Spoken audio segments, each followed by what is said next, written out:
Hello students. Today I will discuss about the relation between electric field intensity and electric potential.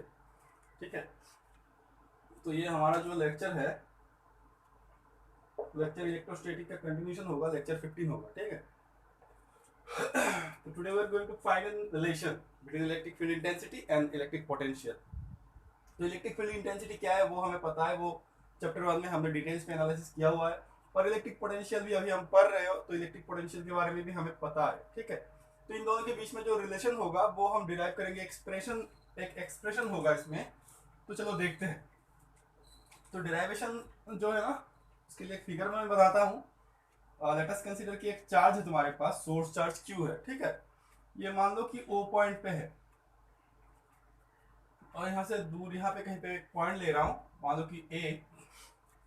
तो इस point पे जो है ना, यहाँ पे मैंने एक टेस्ट चार्ज रख दिया Q0. ठीक है, मान लो कि ये टेस्ट चार्ज अगर होता नहीं तो इस चार्ज के लिए इस पॉइंट पे एक पोटेंशियल तो होता है ना. इस चार्ज के लिए इस पॉइंट पे एक पोटेंशियल होता. वो हम पता है हमें, सोर्स चार्ज के लिए किसी भी पॉइंट पे अगर डिस्टेंस यहाँ पे मान लो r है, तो वो पोटेंशियल का एक्सप्रेशन भी हम लिख सकते हैं. ठीक है, तो मैं मान रहा हूँ कि let us consider the potential at point A due to charge plus Q. ये प्लस Q है. ठीक है, माइनस होता तो आगे माइनस में दे देता. इस V, तो मैंने V पकड़ा हुआ है, कैपिटल V मैंने पकड़ा हुआ है. अब कह रहा हूं कि यहाँ पे मैंने एक टेस्ट चार्ज रख दिया Q0. ठीक है, तो इसके आगे बढ़ने से पहले एक चीज तुम मुझे बताओ, अगर मेरे पास एक चार्ज यहाँ पे है और एक पॉइंट यहाँ पे मैंने A पॉइंट लिया. ठीक है, यहाँ पे इसके लिए इस पॉइंट पे पोटेंशियल अगर V होगा, ठीक है, तो इसके लिए इस पॉइंट यहाँ पे और एक मैंने पॉइंट दूसरा पॉइंट लिया P, तो यहाँ पे जो पोटेंशियल होगा वो A से ज्यादा होगा या कम होगा. कैसे पता करोगे कि प्लस Q के लिए इस पॉइंट पे एक पोटेंशियल है, मैंने कहा कि V है. अब इसी चार्ज के लिए इस पॉइंट पे जो पोटेंशियल होगा वो कितना होगा, मतलब A का पोटेंशियल V है तो A से ज्यादा होगा या फिर A से कम होगा. तो कैसे पता करें? पहली बात तो पोटेंशियल जो पोटेंशियल है वो ज्यादा होता है या कम होता है, वो देखो प्लस और माइनस, यहाँ पे पोटेंशियल तो स्केलर क्वांटिटी है ना, तो चार्ज अगर नेगेटिव हो जाता तो पोटेंशियल तो वैसे ही स्मॉल हो जाता, नेगेटिव होगा तो उल्टा होगा, पॉजिटिव होगा तो ज्यादा होगा. तो पहली बात तो चार्ज यहाँ पे प्लस है, तो इसके लिए भी, इस चार्ज के लिए इस पॉइंट पे भी जो पोटेंशियल होगा वो प्लस होगा, और इसके लिए भी यहाँ पे जो पोटेंशियल होगा वो तो प्लस ही होगा. क्लियर है ना? तो फिर कौन सा फैक्टर हो? वैसे पोटेंशियल का जो एक्सप्रेशन होगा वो तो ऐसा है 1/4πε0 Q/r. ये इन जनरल एक्सप्रेशन लिखा मैंने, इसके साथ कोई रिलेशन है नहीं, इन जनरल एक्सप्रेशन लिखा. ठीक है, अब देखो पहले मैंने क्या बताया कि अगर ये माइनस होता तो यहाँ पे माइनस दे देता मैं. ये अगर माइनस Q होता तो माइनस मैं यहाँ पे पुट कर देता, बट ये माइनस है नहीं हमारे पास यहाँ पे, है ना, तो इसको रब कर देता. अब किसके ऊपर डिपेंड करेगा? आर के ऊपर डिपेंड करेगा. तो आर अगर बहुत ज्यादा होगा तो भी कम होगा, आर अगर कम होगा तो भी ज्यादा होगा, है ना. तो इस हिसाब से ये वाला डिस्टेंस जो है, इससे ये वाला डिस्टेंस और ये वाला डिस्टेंस, तो हमें दिखाई दे रहा है कि ये वाला डिस्टेंस बहुत ही ज्यादा है ना. तो यहाँ पे जो पोटेंशियल मैंने कहा V, तो डिस्टेंस ज्यादा होने की वजह से यहाँ पे पोटेंशियल मान लो V मैंने कहा, तो यहाँ पे पोटेंशियल क्या होगा, थोड़ा सा इससे तो ज्यादा ही होगा. क्यों? इसका डिस्टेंस कम है, इसका डिस्टेंस ज्यादा है, मतलब यहाँ का जो पोटेंशियल होगा वो तो V होगा प्लस कुछ और होगा. तो लेट अस कंसीडर कि वो dV है, मतलब कुछ और होगा. तुम अगर कहना चाहते हो V1 लिखो, बट इससे तो ज्यादा ही होगा ना. यहाँ पे जो भी पोटेंशियल है जो कि मैंने V से रिप्रेजेंट कर दिया है, अब यहाँ का पोटेंशियल थोड़ा सा ज्यादा होगा. किससे? इससे. किस लिए? क्योंकि R के ऊपर डिपेंड करता है ना. चलो तब हम यहाँ पे आ जाते हैं. तो मैंने कहा कि इस पॉइंट पे जो पोटेंशियल है मेरा वो कैपिटल B है, यहाँ पे लिख दिया मैंने. ठीक है, अब देखो इस चार्ज को तुमने क्या किया, जैसे कि मैंने इलेक्ट्रोस्टैटिक पोटेंशियल जो है, पोटेंशियल एनर्जी का एक्सप्रेशन निकालते हुए फिर मैंने इलेक्ट्रोस्टैटिक पोटेंशियल निकाला था. जो एक्सप्रेशन मतलब ये होगा लेक्चर 13 शायद, वहां पे देख लेना. वहां पे मैंने जैसे डायग्राम बनाया था ना, एग्जैक्टली उसी डायग्राम को मैं यहाँ पे यूज कर रहा हूँ और उसी का हेल्प लेके मतलब ये वाला रिलेशन जो है, relation between electrostatic field intensity and electric potential जो है उसका डेरिवेशन करूंगा। ठीक है, तो उसी का तरीके से करूंगा, मतलब सेम वे पे। तो मैंने कहा कि इस चार्ज को मैंने थोड़ा सा स्मॉल डिस्प्लेसमेंट दे दिया dx, तो dx मैंने यहाँ पे डिस्प्लेसमेंट दे दिया। तो अब ये चार्ज इस पॉइंट से इस पॉइंट पे आ गया, मान लो b ये पॉइंट है, यहाँ का पोटेंशियल मैंने क्या कहा था, यहाँ का पोटेंशियल कहा था b है, तो b पॉइंट पे पोटेंशियल कितना होगा, v तो होगा, मतलब v से तो ज्यादा ही होगा, तो मैंने ऐसे कहा कि v प्लस छोटा सा डिस्प्लेसमेंट दिया ना dx दिया, तो v प्लस dv। क्लियर है? क्या किया मैंने कहा कि पहले यहाँ पे सोर्स चार्ज लिया, फिर मैंने एक पॉइंट ए पॉइंट लिया, मैंने कहा कि इस सोर्स चार्ज के लिए ए पॉइंट पे जो पोटेंशियल होगा वो होगा कैपिटल बी। फिर मैंने कहा कि यहाँ पे मैंने टेस्ट चार्ज रखा, इसी पॉइंट पे ए पॉइंट पे टेस्ट चार्ज रखा और उसको मैंने मूव कराते हुए इस पॉइंट तक लेके आ गया। पहली बात, अगर मैं यहाँ पे मूव करवा रहा हूं ना तो I have to do some work, समझ रहे हो ना, I have to do some work. तो यहाँ पे मैंने वर्क डन किया और जो भी वर्क डन किया मतलब यहाँ से यहाँ तक लाने के लिए वो तो बहुत छोटा वर्क डन होगा, तो मतलब ये तो स्मॉल वर्क डन होगा ना, एक स्मॉल वर्क डन होगा। स्मॉल वर्क डन ऐसे लिख रहा होता कि तुम्हें ये बता सकूं कि मैं यहाँ पे DW लिखने वाला हूँ, स्मॉल वर्क डन होगा ना, इसलिए ये वर्ड मैंने यूज किया। ठीक है, तो यहाँ पे जो भी वर्क डन मैं निकालूंगा वो तो DW होगा और यहाँ पे पोटेंशियल भी है। अब ये जगह जो है ये डिस्टेंस और ये डिस्टेंस सेम है नहीं, है ना, तो यहाँ पे पोटेंशियल थोड़ा सा ज्यादा होगा, क्यों, क्योंकि डिस्टेंस कम है। ठीक है, अब देखो यहाँ पे जो वर्क डन होगा, वर्क डन हमारे पास होता है F डॉट ds, ये जनरल एक्सप्रेशन लिख रहा हूँ। ठीक है, तो यहाँ पे जो F होगा, F के बारे में मैंने पहले बता दिया था कि ये मैकेनिकल फोर्स, यहाँ पे इलेक्ट्रोस्टैटिक, तो यहाँ पे इलेक्ट्रोस्टैटिक होता है फोर्स, ये जो F फोर्स होगा वो तो Q नॉट इंटू E होगा। ठीक है, तो लेट अस कंसीडर कि इस पॉइंट पे जो इलेक्ट्रिक फील्ड इंटेंसिटी है वो E है। ठीक है, तो मैंने यहाँ पे लिखा हुआ है late us consider the potential at point A due to the charge plus Q is B, and also let the electric field intensity at that point be capital A। अब मैंने ये भी पकड़ लिया है ना। अब इलेक्ट्रिक फील्ड इंटेंसिटी इस पॉइंट से क्या होगा, प्लस चार्ज है ये, तो फिर लाइंस ऑफ फोर्स ऐसे निकलेगा और इसको रिपेल भी ऐसे ही करेगा, बट तुम वर्क डन कर रहे हो इस साइड से। ठीक है, तो यहाँ पे मैं अगर अपना वो लिखता हूं कि Fe डॉट dx, जो यहाँ का सिचुएशन है ना, ये Fe है। ठीक है, अब देखो F, अब इसमें ऐसे लिखता हूं F जो है ना वो Q नॉट इंटू E है, तो Q not into E dot dx। ठीक है, तो Q नॉट, ये डॉट है डॉट, तो Q not E dot dx, E इस साइड पे, E का डायरेक्शन, इसका डायरेक्शन इस पॉइंट से इस साइड से, और dx तुमने इस साइड से लिया, dx जो है वो तो इस साइड पे, तो 180 डिग्री एंगल है ना। तो Q not E dot dx मतलब मैं कैसे लिखूंगा, E dx cos पाई या फिर cos 180 डिग्री, ऐसे लिखो। क्लियर है? तो फिर तुम्हारा जो dw हुआ, तो फिर तुम्हारा जो dw हुआ इसका नेक्स्ट स्टेप, देयरफॉर dw कितना हो गया, ये तो माइनस साइन आ जाएगा, तो माइनस Q नॉट E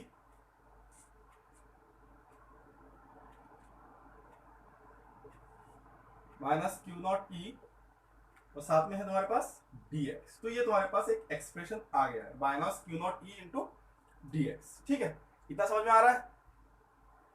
फिर से एक बार देख लो क्या था, यहाँ पे एक चार्ज लिया मैंने, सोर्स चार्ज, इसके लिए इस पॉइंट पे इलेक्ट्रिक फील्ड इंटेंसिटी होगा और इसी पॉइंट में पोटेंशियल होगा, वो हमने लिख लिया, एज्यूम कर दिया। फिर मैंने कहा कि एक टेस्ट चार्ज लेता हूं मैं यहाँ पे और इसको यहाँ से यहाँ तक मूव किया। ठीक है, इसका इलेक्ट्रिक फील्ड और पोटेंशियल मैंने यहाँ पे लिख कर रखा है, एज्यूम किया मैंने, है ना। यहाँ पे पोटेंशियल क्या होगा, थोड़ा सा ज्यादा होगा, डिस्टेंस घट गया है ना।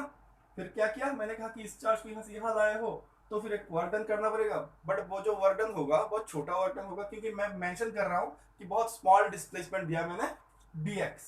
क्लियर है? तो ये वर्क डन मैंने निकाला। चलो अब देखो जो पोटेंशियल डिफरेंस का मतलब फॉर्मूला है, ऑल्सो वी नो दैट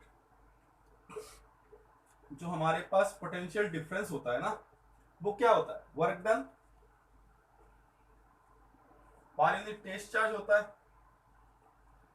है ना। पोटेंशियल डिफरेंस कैसे लिखते हैं हम, V2 माइनस V1 ऐसे लिखते हैं, है ना, याद है ना, पोटेंशियल डिफरेंस का एक्सप्रेशन मैंने तो निकाल के रखा था, है ना।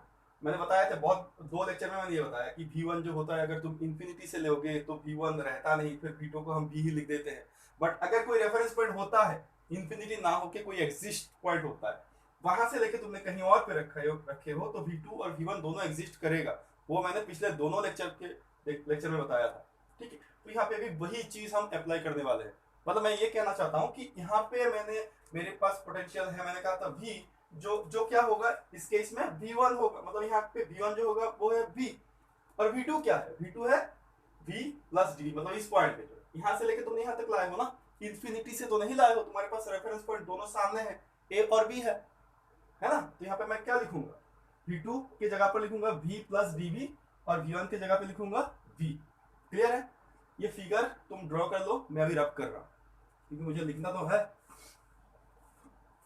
पॉज करके तुम ड्रॉ कर सकते हो।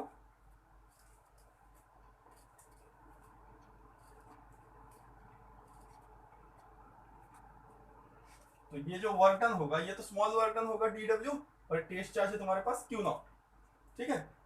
तो यहाँ पे V2 क्या लिखना होगा मुझे, V plus dv minus V1 क्या पकड़ा मैंने V, और ये है dw बाई Q0। ये देख रहे हो कट रहा है ना। तो dw कितना हो गया, Q0 इंटू dv। तो देखो ये जो वर्क डन है और ये जो वर्क डन है दोनों तो सेम केस के लिए ही निकाला मैंने, समझ रहे हो ना।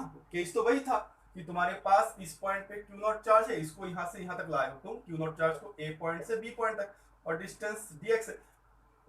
तो दोनों वर्क डन तो सेम ही है, मतलब इसके जगह पे मैं ये लिख सकता हूं, है ना, dw अगर सेम है तो ये जो क्वांटिटी है और ये जो क्वांटिटी है वो तो सेम होगा।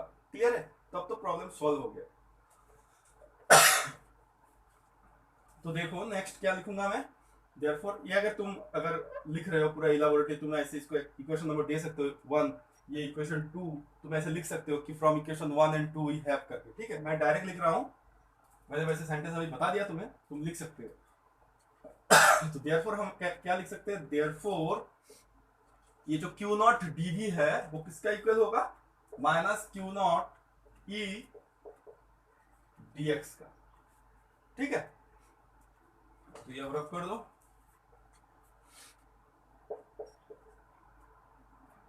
तो देखो यहाँ पे तुम्हारे पास Q0 जो है वो चला जाएगा, तो E जो होगा माइनस dv बाई dx।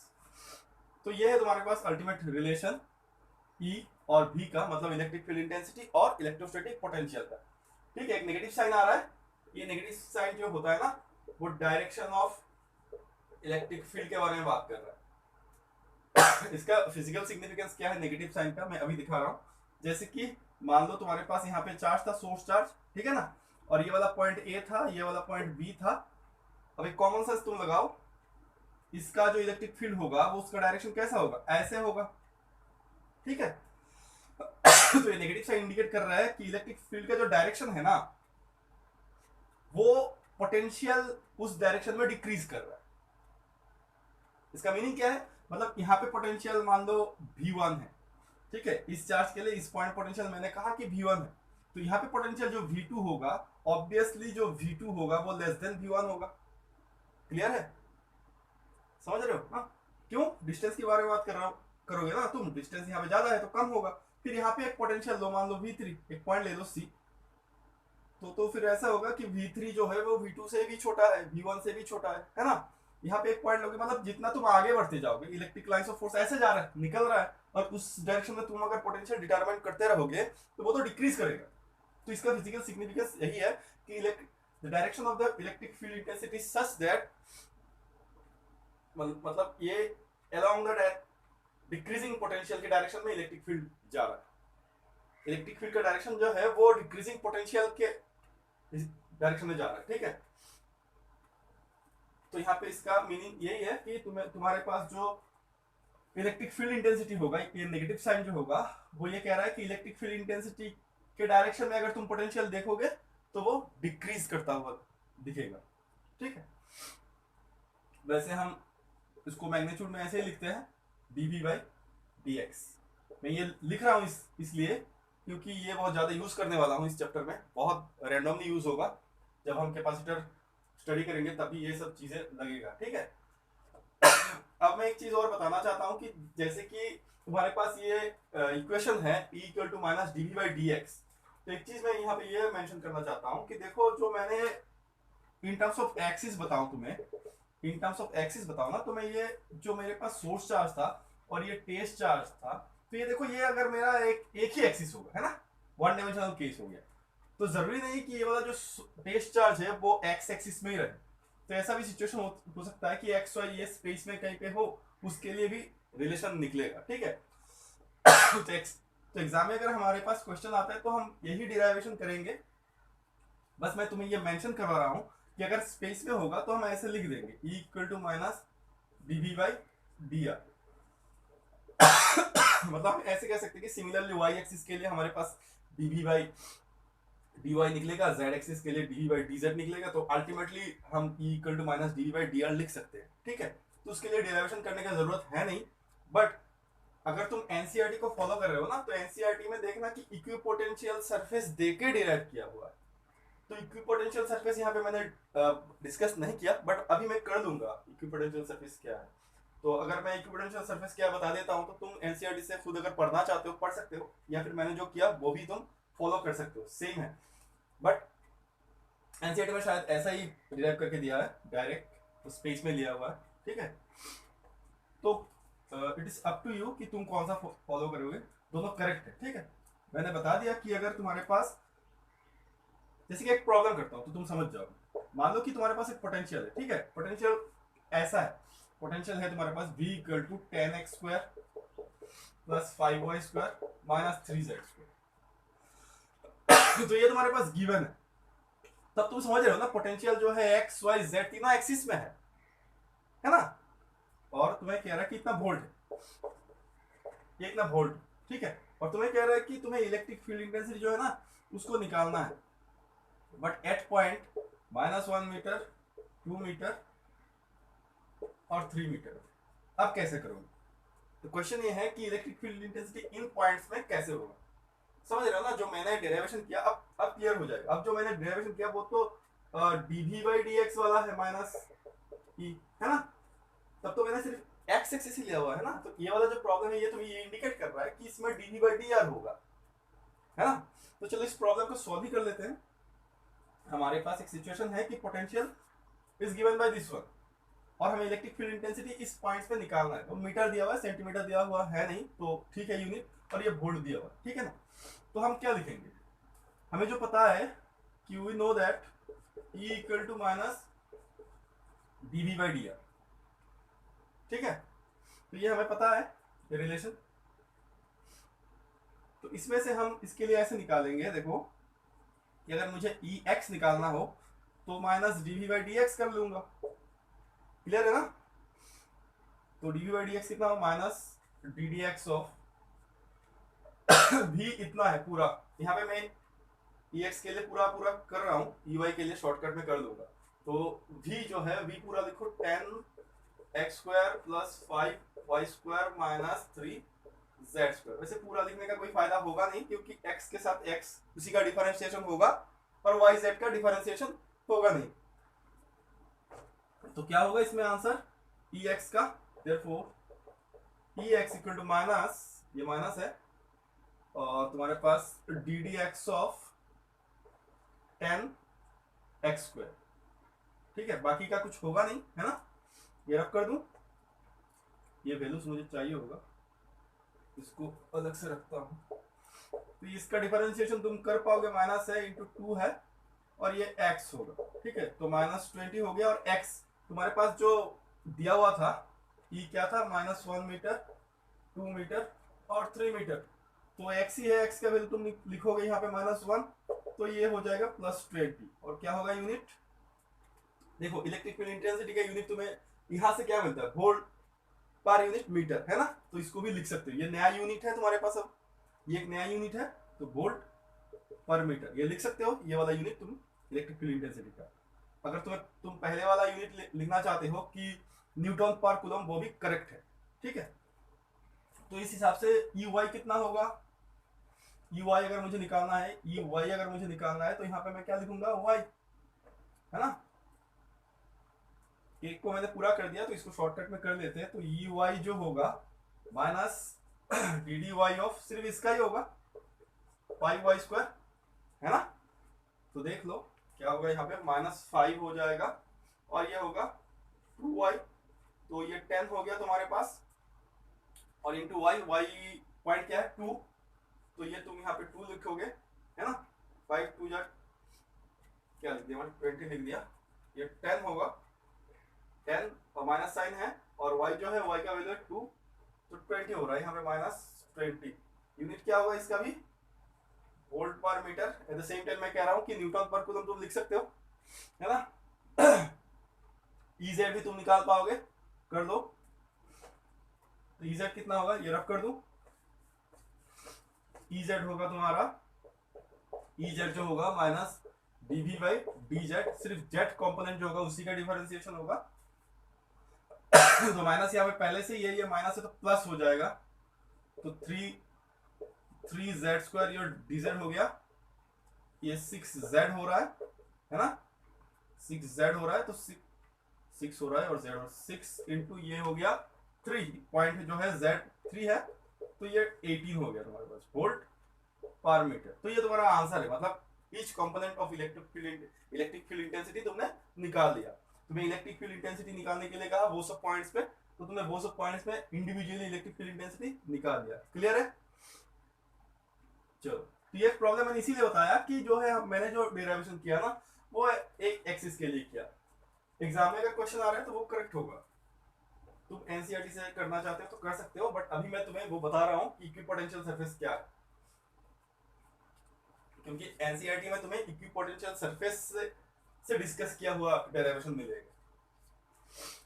तो चलो बात कर लेते हैं what is an equipotential surface. तो हमारा अगला जो टॉपिक होगा इक्विपोटेंशियल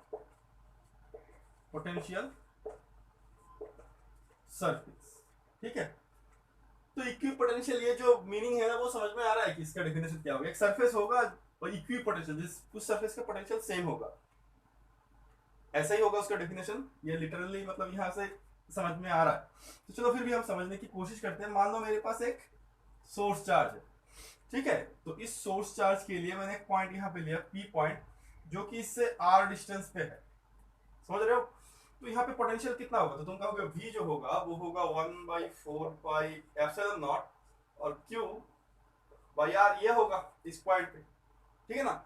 और वैसे भी पोटेंशियल जो है स्केलर क्वांटिटी है, डायरेक्शन वायरेक्शन का बात है ही नहीं। फिर मैं अगर तुम्हें कहता हूं कि यहाँ से सेम R डिस्टेंस पे यहाँ पे एक पॉइंट ले लिया Q, तो ये भी R डिस्टेंस था, सोर्स चार्ज तो सेम ही है, तो पोटेंशियल सेम ही होगा। फिर मैंने कहा कि यहाँ पे और एक पॉइंट ले लिया R, और ये डिस्टेंस भी R है। फिर मैंने कहा यहाँ पे ऐसे चीज मैंने करवाया इलेक्ट्रिक फील्ड इंटेंसिटी में भी, ये एक पॉइंट ले लिया S, ये T, सारा डिस्टेंस कितना है, ये सारा डिस्टेंस R है, समझ रहे हो ना। यहाँ पे एक पॉइंट ले लिया X मान लो, वो डिस्टेंस भी R है, सारे का पोटेंशियल कितना होगा, यही तो आंसर होगा। अब तुमने क्या किया, ऐसे ऐसे बहुत सारे पॉइंट्स ले लिए तुमने, अब तुमने क्या किया, इन सारे पॉइंट्स को ना ऐसे जोड़ दिया।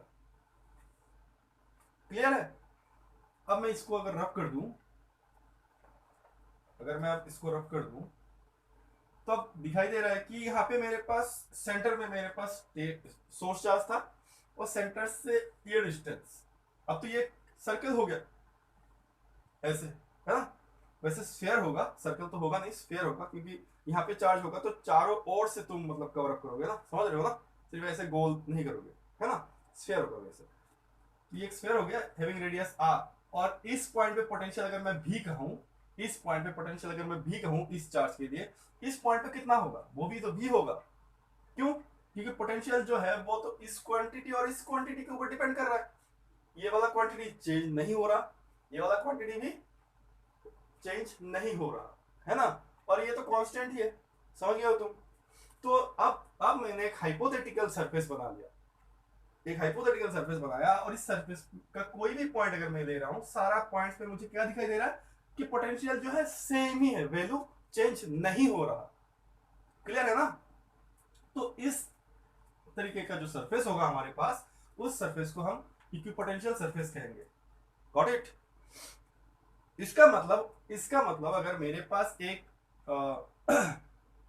प्लस क्यू चार्ज है, सिर्फ एक चार्ज है, तो इसका अगर मुझे ऐसे पूछता है कि इस चार्ज का इक्विपोटेंशियल सरफेस ड्रॉ करो, तो इसका इक्विपोटेंशियल सरफेस ऐसा होगा, ये भी होगा। मान लो ये वाला डिस्टेंस है r1, सारा डिस्टेंस r1 है, समझ रहे हो ना? ये वाला डिस्टेंस मान लो r2 है, तो ये वाला डिस्टेंस भी r2 है ना? तो मुझे कहा ड्रॉ करने के लिए, इसलिए मैंने 3 ऐसे ड्रॉ करके रख दिया। ठीक है, मतलब ये जो सरफेस है, यहाँ पे सारे पॉइंट में पोटेंशियल सेम है, या फिर ये जो सरफेस है, इस सरफेस का सारा पोटेंशियल जो है सेम ही है, या फिर इस सरफेस का सारा पोटेंशियल सेम ही है। क्लियर है मैं क्या कहना चाहता हूं? इसका पोटेंशियल सेम नहीं होगा, ये तो अलग हो गया। ये एक अलग से सरफेस है, मान लो सरफेस 1, ये एक सरफेस, सरफेस 2, ये एक सरफेस, सरफेस 3। सरफेस 1 का कोई भी पॉइंट ले लो, सारा पॉइंट में सेम पोटेंशियल।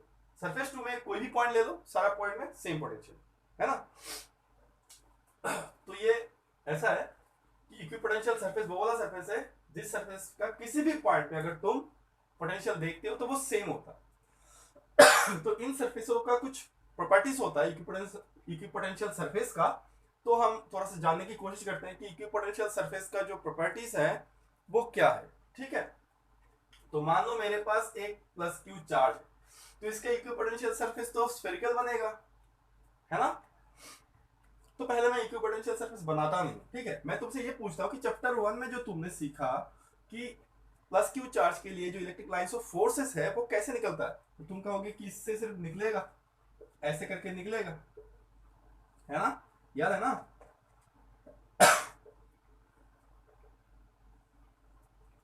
है ना? अब अगर मैं तुम्हें कहूं कि इस चार्ज के लिए तुम, ये क्या है, ये इलेक्ट्रिक फील्ड का डायरेक्शन है। ठीक है, अगर मैं तुम्हें कहूं कि इस चार्ज के लिए इक्विपोटेंशियल सरफेस बनाना, तो तुम कहोगे कि इसके लिए तो सर ऐसे सरफेस बनता है, ये सारा डिस्टेंस सेम होगा। ठीक है, तो अब ये है बात कि देखो, अगर ये इक्विपोटेंशियल सरफेस, ये क्या है, ये है इक्विपोटेंशियल सरफेस, तो ये क्या है, ये है इलेक्ट्रिक फील्ड इंटेंसिटी। तो ये सरफेस हुआ, ये फील्ड हुआ, तो ये एंगल कितना हुआ, 90 डिग्री। तो इट इज अ प्रॉपर्टी कि electric field intensity is always perpendicular to the equipotential surface. Note down करना है तुम्हें, electric field intensity is always perpendicular to the equipotential surface, mind it. तो इसको लिखो, equipotential surface is always perpendicular to the electric field intensity is always perpendicular to the equipotential surface। तो ये एक property हो गया, लिख देता हूं, electric field intensity is always perpendicular to the equipotential surface. ठीक है, लिखा नहीं रहेगा। तो चलो सेकंड प्रॉपर्टी हम देखते हैं, इक्विपोटेंशियल सरफेस का सेकंड प्रॉपर्टी क्या हो सकता है। तो देखो, मेरे पास मान लो एक इक्विपोटेंशियल सरफेस है ये, ठीक है, और एक चार्ज है, दूसरा कोई चार्ज है, मान लो यहाँ पे Q1 एक पॉजिटिव, ये एक चार्ज है प्लस Q, ये एक चार्ज है प्लस Q1। इसके लिए भी इक्विपोटेंशियल सरफेस ऐसे बन रहा है। ठीक है, तो मान लो एक सिचुएशन ऐसा हुआ कि मैंने कहा कि ये इक्विपोटेंशियल सरफेस है, पूरा गोल करके नहीं ड्रॉ किया। ठीक है, और इसका भी एक इक्विपोटेंशियल सरफेस, इसका अगर इक्विपोटेंशियल सरफेस है, ये अगर एक इक्विपोटेंशियल सरफेस है, तो इस पॉइंट पे मान लो पोटेंशियल है V। तो अगर मैं पूछूं इस पॉइंट पे पोटेंशियल कितना है, तुम कहोगे V। इस पॉइंट पे कितना है, V। कोई सा भी एक पॉइंट ले लेता हूं, अगर मैंने कंसिडर किया कि इस पॉइंट पे V है, तो सारा पॉइंट में V होगा। ये किसी एक चार्ज के लिए इक्विपोटेंशियल सरफेस है। दूसरा एक चार्ज ऐसा है, तो इसका भी इक्विपोटेंशियल सरफेस को मैं हाफ ड्रॉ कर रहा हूं, और मैं कह रहा हूं कि ऐसे हो गया।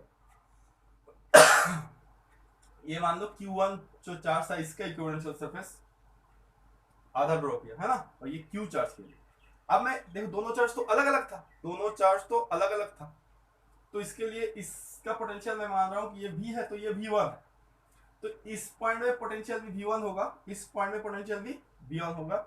मतलब इस सरफेस में कोई सा भी तुम पॉइंट ले लो, सारा पॉइंट्स पे पोटेंशियल V1 होना चाहिए, है ना। और ये जो सरफेस है, सारा पोटेंशियल अगर तुम एज्यूम कर रहे हो कि इस पॉइंट पे V है, तो कोई सा भी पॉइंट पे V ही होना चाहिए। क्लियर है। तो अब बात यह है कि जो इक्विपोटेंशियल सरफेस है क्रॉस कर रहा है, अगर ये वाला पॉइंट मैं P से इंडिकेट कर रहा हूं, तो ये वाला पॉइंट, तो इसके लिए अगर मैं बात कर रहा हूं, इसके लिए इस वाले पॉइंट में पोटेंशियल हो रहा है V, बट इस सरफेस के लिए इस पॉइंट में हो रहा है V1। बट इक्विपोटेंशियल सरफेस का डेफिनेशन क्या है? इक्विपोटेंशियल सरफेस का डेफिनेशन है, अगर ये एक पॉइंट है तो इसमें पोटेंशियल एक ही होगा, एक ही पॉइंट में दो दो पोटेंशियल तो हो नहीं सकता। इसका मतलब तुम समझ रहे हो, इलेक्ट्रिक फील्ड इंटेंसिटी की तरह ही होगा ये प्रॉपर्टी कि equipotential surfaces never intersect each other. ठीक है। तो equipotential surface never intersect each other, तो ये क्रॉस नहीं करेगा। तो ये एक प्रॉपर्टी हो गया तुम्हारे पास, इक्विपोटेंशियल सरफेस जो है इंटरसेक्ट नहीं करता। क्यों नहीं करता? क्योंकि इंटरसेक्ट करने की वजह से एक ही पॉइंट में तुम्हें दो दो पोटेंशियल मिल जाएगा, तो which is not possible. Next हम देखते हैं कि मान लो ये एक इक्विपोटेंशियल सरफेस है इस सोर्स चार्ज के लिए, ठीक है। तो ये रेडियस इसका r हो गया, ठीक है। ये एक पॉइंट ले लिया मैंने a पॉइंट, तो a पॉइंट पे पोटेंशियल, लेट अस अज्यूम कि इस पॉइंट पे पोटेंशियल v है, ठीक है। और इस पॉइंट पे मैंने एक टेस्ट चार्ज रखा हुआ है Q0। क्लियर। अब देखो यहां से इस चार्ज को Q0 टेस्ट चार्ज को मैं घुमाते हुए यहां तक लेके आ गया बी पॉइंट। अब Q0 चार्ज यहाँ पे है नहीं, इसको यहाँ से तुमने यहाँ तक लेके आए हो, तो तुम लेके आए हो इसके फील्ड के अंदर। पहली बात तो ये इंडिपेंडेंट ऑफ पाथ फॉलोड होगा, यहाँ पे कैसे पाथ फॉलो कर रहे हो वो तो इंडिपेंडेंट होगा, बट इस जगह से लेके इस जगह पे लेके आओ। बट जहां पहले जिस पॉइंट पे था वो एक इक्विपोटेंशियल सरफेस में था, दूसरा वाला पॉइंट भी इक्विपोटेंशियल सरफेस में ही है। अब तुम इसके प्रेजेंस पे इसको मूव करवा रहे हो, तो वर्क डन तो करना पड़ेगा। तो जो वर्क डन होगा वो क्या होगा? वर्क डन तुम्हें पता है कि Q into V2 minus V1 होता है, मतलब Q0 टेस्ट चार्ज है, यहाँ पे Q0 है टेस्ट चार्ज, तो Q0 है ना। अभी अभी तो हमने एक्सप्रेशन डिराइव भी किया हुआ, तो Q0 into V2 minus V1 होगा। क्लियर है ना। तो अब देखते हैं Q0 V2 मतलब कहाँ पे, यहाँ पे पोटेंशियल कितना होगा? अरे भाई यहाँ पे पोटेंशियल V है तो यहाँ पे पोटेंशियल भी V ही तो होगा। क्यों? दोनों पॉइंट तो इक्विपोटेंशियल सरफेस के ऊपर ही है। इंडिपेंडेंट ऑफ पाथ फॉलोड है, वो अलग बात है कि कैसे लाए हो वो अलग बात है ना। बट यहाँ से लेके तुम यहाँ पे भी मूव करवाते, यहाँ से लेके तुम यहाँ पे भी मूव करवाते, जो लास्ट पॉइंट है और इनिशियल पॉइंट है दोनों का पोटेंशियल तो सेम ही है। मतलब वर्क डन कितना हो गया? 0। मतलब work done in moving a test charge in an equipotential surface is always 0। ठीक है। इक्विपोटेंशियल सरफेस में अगर तुम वर्क डन कर रहे हो तो होगा नहीं कोई वर्क डन, 0 होगा। तो ये एक प्रॉपर्टी है तुम्हारे पास इक्विपोटेंशियल सरफेस का, ठीक है। तो देखो पहली बात यह है कि तुमने इक्विपोटेंशियल सरफेस क्या है ये जाना। सेकंड मैंने ये बताया कि इसका प्रॉपर्टीज क्या है। अब जो इसके प्रॉपर्टीज है और इक्विपोटेंशियल सरफेस कैसे ड्रॉ करना है, मतलब इसका डेफिनेशन क्या है, उससे अगर मुझे ये मतलब क्वेश्चन पूछता है कि एक इलेक्ट्रिक लाइंस ऑफ फोर्स ऐसे जा रहा है, ऐसे, ठीक है, ऐसे जा रहा है, तो ये इलेक्ट्रिक फील्ड इंटेंसिटी का जो डायरेक्शन है वो मुझे दे दिया गया, ऐसे है। अब मेरे को क्वेश्चन पूछ रहा है कि भाई साहब अगर ऐसे है तो तुम इक्विपोटेंशियल सरफेस को ड्रॉ करके दिखाओ। इस फील्ड का जो कॉरस्पॉन्डिंग इक्विपोटेंशियल सरफेस होगा उसको ड्रॉ करके दिखाओ। समझ रहे हो? तो इसको कैसे ड्रॉ करोगे? तो पहली बात तो इसके लिए तुम्हें वो प्रॉपर्टीज का हेल्प लेना पड़ेगा। एक प्रॉपर्टी ऐसा था कि इलेक्ट्रिक फील्ड, देखो इलेक्ट्रिक फील्ड इंटेंसिटी है ना केवल, तो इलेक्ट्रिक फील्ड इंटेंसिटी रिलेटेड होना चाहिए। तो एक प्रॉपर्टी ऐसा था कि electric field intensity is always perpendicular to the equipotential surface, है ना। तो इसमें कैसे होगा? जो सरफेस होगा वो तो ऐसे होना चाहिए। अगर ऐसे होगा तब देखो ये 90 डिग्री है, ये 90 डिग्री, सारा लाइंस ऑफ फोर्स 90 डिग्री हो रहा है ना। तो ये प्लेन शीट होगा, प्लेन शीट। क्लियर है? तो ये प्लेन शीट होगा। मतलब तुम्हें क्या कहा, क्वेश्चन क्या था? तुम्हें क्वेश्चन ये बताया गया कि ये इक्विपोटेंशियल सरफेस ड्रॉ करना इस इलेक्ट्रिक लाइंस ऑफ फोर्स, जो फील्ड लाइंस है जो गिवन है, इसका कॉरस्पॉन्डिंग, ठीक है, तो हमें क्या पता है, इलेक्ट्रिक फील्ड इंटेंसिटी वाला प्रॉपर्टी यूज करना पड़ेगा। Electric field intensity equipotential surface के साथ परपेंडिकुलर होना चाहिए 90 डिग्री, है ना, तो ऐसा होगा। इसका मतलब इसका जो इक्विपोटेंशियल सरफेस होगा वो प्लेन शीट्स होंगे।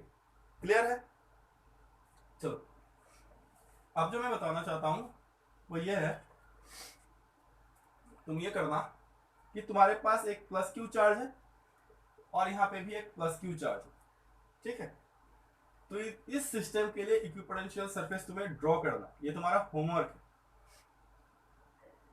तो इस सिस्टम के लिए ड्रॉ करना है, माइंड इट, तुम्हें बहुत कुछ पता है। तुम्हें पता है कि मैं हिंट दे देता हूँ। तुम्हें पता है कि equipotential surface never intersect each other. तुम्हें पता है कि इलेक्ट्रिक लाइंस ऑफ फोर्स के साथ परपेंडिकुलर होना चाहिए। तुम्हें ई और वी का रिलेशन भी पता है। तो ये सारे बात दिमाग में रखना है और इसका कोरस्पोंडिंग इक्विपोटेंशियल सरफेस जो है उसको ड्रॉ करना है, ठीक है। तो चलो इतना ही आज डिस्कस करते हैं। नेक्स्ट में हम डाइपोल के लिए इलेक्ट्रिक फील्ड इंटेंसिटी निकालेंगे। डाइपोल के लिए इलेक्ट्रिक फील्ड इंटेंसिटी जैसे मैंने चैप्टर 1 पे निकाला था, तो इसी वे पे चैप्टर 1 पे मैंने निकाला था कि एक डाइपोल है मेरे पास, तो इसका along the axis of the dipole electric field intensity कितना होगा। इक्वेटोरियल पॉइंट पे अगर मेरे पास जो पॉइंट है तो उस पॉइंट पे इलेक्ट्रिक फील्ड इंटेंसिटी कितना होगा, वो चैप्टर 1 में हमने डिस्कस किया हुआ। यहाँ पे हम क्या करेंगे, डाइपोल के कॉरस्पॉन्डिंग कोई भी आर्बिट्ररी पॉइंट ले लेंगे और उसका कॉरस्पॉन्डिंग इलेक्ट्रोस्टैटिक पोटेंशियल जो है वो निकालेंगे। उसके बाद हम स्पेशल केस में देखेंगे कि अगर वो आर्बिट्ररी पॉइंट कोई आर्बिट्ररी जगह पे ना होके अगर अलोंग द एक्सिस होता तो कितना एक्सप्रेशन होता, या फिर इक्वेटोरियल पॉइंट पे होता तो कितना क्या एक्सप्रेशन होता, और उसके साथ इक्विपोटेंशियल सरफेस का कोई रिलेशन बन सकता है कि नहीं बन सकता है, वो सब हम डिस्कस करेंगे, ठीक है। तो thanks for watching, thank you very much, bye bye.